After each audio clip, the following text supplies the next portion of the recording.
Chapter 16. Dully. Taran turned accusingly to King Edeleg.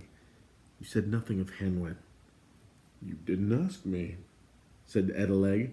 That's sharp practice, Fluter muttered, even for a king. It's worse than a lie, Taran said angrily. You'd have let us go our way, and we'd never have known what happened to her. You should be ashamed of yourself, Eilonwy put in, shaking her finger at the king, who appeared most embarrassed at being found out. It's like looking the other way when someone's about to walk into a hole. Finders keepers, said the dwarf king. The dwarf king snapped. A troop of the fair folk came on her near the Avron banks. She was running through a ravine, and I'll tell you something you don't know. Half a dozen warriors were after her, the henchmen of the Horned King. The troop took care of those warriors. We have our own ways of dealing with you clumsy lummoxes. And they brought your pig here, underground most of the way. No wonder Gwydion could find no tracks, Taran murmured to himself. The fair folk rescued her, Edeleg angrily continued, turning bright red. And there's another fine example. Do I get a word of thanks? Naturally not. But I do get called disagreeable names and have nasty thoughts thrown at me. I can see it in your faces. Edeleg's a thief and a wretch. That's what you're saying to yourselves. Well, just for that, you shan't have her back. And you'll stay here, all of you, until I feel like letting you go. Eilonwy gasped with indignation. If you do that, she cried, you are a thief and a wretch. You gave your word. The fair folk don't go back on their word. There was no mention of a pig, no mention at all. Edeleg clapped his hands over his paunch and snapped his mouth shut. No, Taran said, there was not. But there is a question of honesty and honor. Edeleg blinked and looked sideways. He took out his orange kerchief and mopped his brow again. Honor, he muttered. Yes, I was afraid you'd come to that. True, the fair folk never break their word. Well, he sighed, that's the price for being open-hearted and generous. So be it, you shall have your pig. We shall need weapons to replace those we lost, Taran said. What? Screamed Edeleg. Are you trying to ruin me? And crunchings and munchings, piped up Gurgi. Taran nodded. Provisions as well. This is going too far, Edeleg shouted. You're breeding me to death. Weapons, food, pigs. And we will be begged for a guide who will show us the way to Caer Dathel. At this, Edeleg nearly exploded. When finally he calmed himself, he nodded reluctantly. I shall lend you Dully, he said. He's the only one I can spare. He clapped his hands and gave orders to the armed dwarfs, then turned to the companions. Off with you now before I change my mind. Eilonwy stepped quickly to the throne, bent and kissed Edeleg on the top of the head. Thank you, she whispered. You're a perfectly lovely king. Out! Out! The dwarf cried. As the stone door closed behind him, Taran saw King Edeleg fondling his head and beaming happily. The troop of fair folk led the company down the vaulted corridors. Taran had at first imagined Edeleg's realm to be no more than a maze of underground galleries. To his astonishment, the corridors soon broadened into wide avenues. In the great domes far overhead, gems glittered as bright as sunshine. There was no grass, but deep carpets of green lichen stretched out like meadows. There were blue lakes, glistening as much as the jewels above, and cottages and small farmhouses. It was difficult for Taran and his companions to realize they were underground. I've been thinking, whispered Fluter, that it might be wiser to leave Hen Wen here, until we can return for her. Thought of that too, answered Taran. It's not that I don't trust Edeleg to keep his word, most of the time, but I'm not sure we should take another chance in that lake, and I doubt we could find another way into his kingdom. He certainly won't make it easier for us to come back, I'm afraid. No, we must take Hen Wen while we have the chance. When she's with me again, I won't let her out of my sight. Suddenly, the fair folk halted at one of the cottages, and from a neatly carpeted pen, Taran heard a loud He raced to the sty. Hen Wen was standing with her front feet on the rails, grunting at the top of her voice. One of the fair folk opened the gate, and the white pig burst out, wriggling and squealing. Taran threw his arms around Hen Wen's neck. Oh, Hen, he cried. Even Medwin thought you were dead. Hen Wen chuckled joyfully. Her beady eyes sparkled. With her great pink snout, she rooted affectionately under Terran's chin and came close to knocking him down. She looks like a wonderful pig, Eilonwy said, scratching Henwen behind the ears. It's always nice to see two friends meet again. It's like waking up with the sun shining. She's certainly a great deal of pig, agreed the bard, though very handsome, I must say. And clever, noble, brave, wise Gurgi found her. Have no fear, Terran said with a smile to Gurgi. There's no chance we'll forget it. Rolling and waddling on her short legs, Henwen followed Terran happily, while the fair folk proceeded across the fields to where a stocky figure waited. The captain of the troop announced that this was Doli, the guide Edeleg had promised. Doli, short and stumpy, almost as broad as he was tall, wore a rust-colored leather jacket and stout, knee-high boots. A round cap covered his head, but not enough to conceal a fringe of flaming red hair.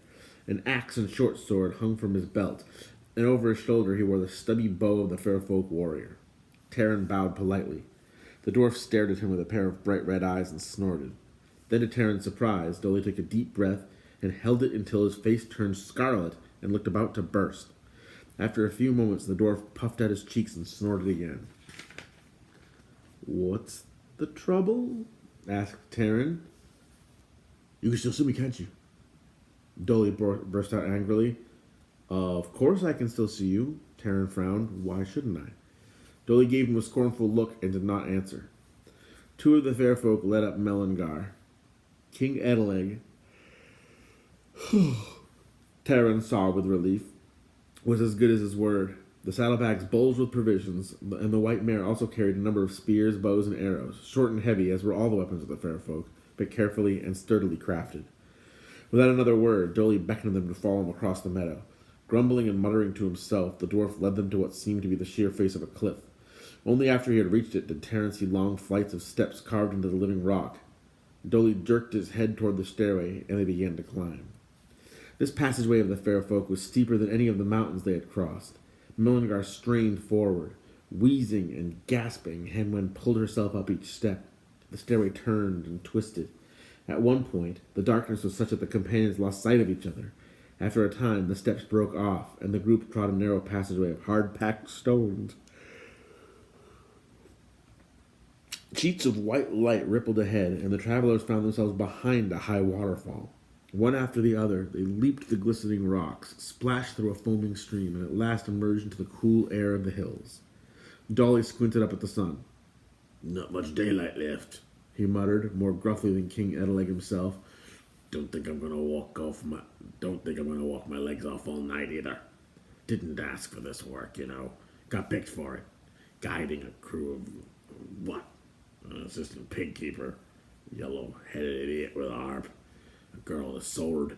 Shaggy, what is it? Not to mention the livestock.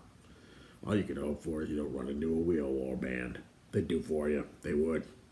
There's not one of you looks as if you can handle a blade.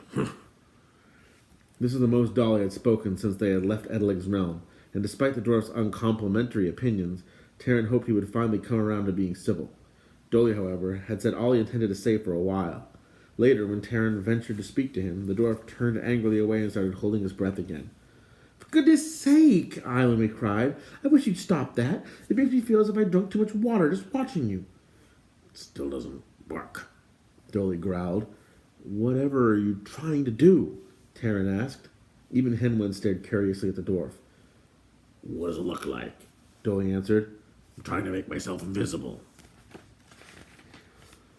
That's an odd thing to attempt, remarked Fluter. I'm supposed to be invisible, snapped Doli. My whole family can do it, just like that, like blowing out a candle. But not me. No wonder they all laugh at me. No wonder Edeleg sends me out with a pack of fools. If there's anything nasty or disagreeable to be done, it's always fine, good old Doli. There's gems to be cut, or blades to be decorated, or arrows to be footed. That's the job for good old Doli. The dwarf held his breath again, this time so long that his face turned blue and his ears trembled. I think you're getting it now, said the bard with an encouraging smile. I can't see you at all. No sooner had his remark passed his lips than a harp string snapped in two. Fluter looked sorrowfully at the instrument. Blast the thing, he muttered. I knew I was exaggerating somewhat, I only did it to make him feel better. He actually did seem to be fading a bit around the edges. If I could carve gems and do all those other things, Taryn remarked sympathetically to Dolly, I wouldn't mind not being invisible. All I know is vegetables and horseshoes, and not too much about either. It's silly, Island added, to worry because you can't do something you simply can't do. That's worse than trying to make yourself taller by standing on your head. None of these well-intentioned remarks cheered the dwarf, who strode angrily ahead, swinging his axe from side to side. Despite his bad temper, Dolly was an excellent guide, Taryn realized. Most of the time, the dwarf said little beyond his usual grunts and snorts, making no attempt to explain the path he followed, or to suggest how long it would take the companions to reach Cair Dathel. Taryn, nevertheless, had learned a great deal of woodcraft and tracking during his journey, and he was aware the companions had begun turning westward to descend the hills. They had, during the afternoon, covered more ground than Taryn thought possible, and he knew it was thanks to Dolly's expert guidance. When he congratulated the dwarf, Dolly answered only, "Huh," and held his breath. They camped that night on the sheltered slope of the last barrier of mountains. Gurgi, whom Taryn had taught to build a fire, was delighted to be useful. He cheerfully gathered twigs, dug a cooking pit, and to the surprise of all, distributed the provisions equally without saving out a private share for his own crunchings and munchings later on. Dolly refused to do anything whatsoever. He took his own food from a large leather wallet hanging at his side, and sat on a rock, chewing glumly. He snorted with annoyance between every mouthful, and occasionally held his breath. "Keep at it, old boy," called Fluter. "Another try might do it. Your outline looks definitely blurred." "Oh, hush, Iron," told the bard. "Don't encourage him or decide to hold his breath forever." "Just lending support," explained the crestfallen bard. "A flam never gives up, and I don't see why a dwarf should." Henwin had not left Taryn's side all day. Now, as he spread his cloak on the ground, the white pig grunted with pleasure, waddled over, and hunkered down beside him. Her crinkled ears relaxed. She thrust her snout comfortably against Taryn's shoulder and chuckled contentedly, a blissful smile on her face. Soon the whole weight of her head was pressed on him, making it impossible for Taryn to roll onto his side. Henwin snored luxuriously, and Taryn resigned himself to sleeping, despite the assortment of whistles and groans directly below his ear. "I'm glad to see you, Hen," he said. "I'm glad you're glad to see me. But I wish we wouldn't be so loud about it." Next morning they turned their backs on the Eagle Mountains and began heading for what Taryn hoped would be Cair Dathel. As the trees rose more densely around them, Taryn turned for a last glimpse of the eagle itself, tall and serene in the distance. He was grateful their path had not led them over it, but his heart had hoped to one day return and climb its towers of sun-flecked ice and black stone. Until this journey he had never seen mountains, but now he understood why Gwydion had spoken longingly of Cair Dathel. His thought led Taryn to wonder again what else Gwydion had expected to learn from Henwin. When they halted, he spoke to Fluter about it. "There may be someone in Cair Dathel who can understand her," Taryn said. "But if we could only get her prophecy now, she might tell us something important." The bard agreed. However, as Taryn pointed out, they had no letter sticks. "I could try a new spell," offered Islandwy. "Akron taught me some others, but I don't know if they'd be any use.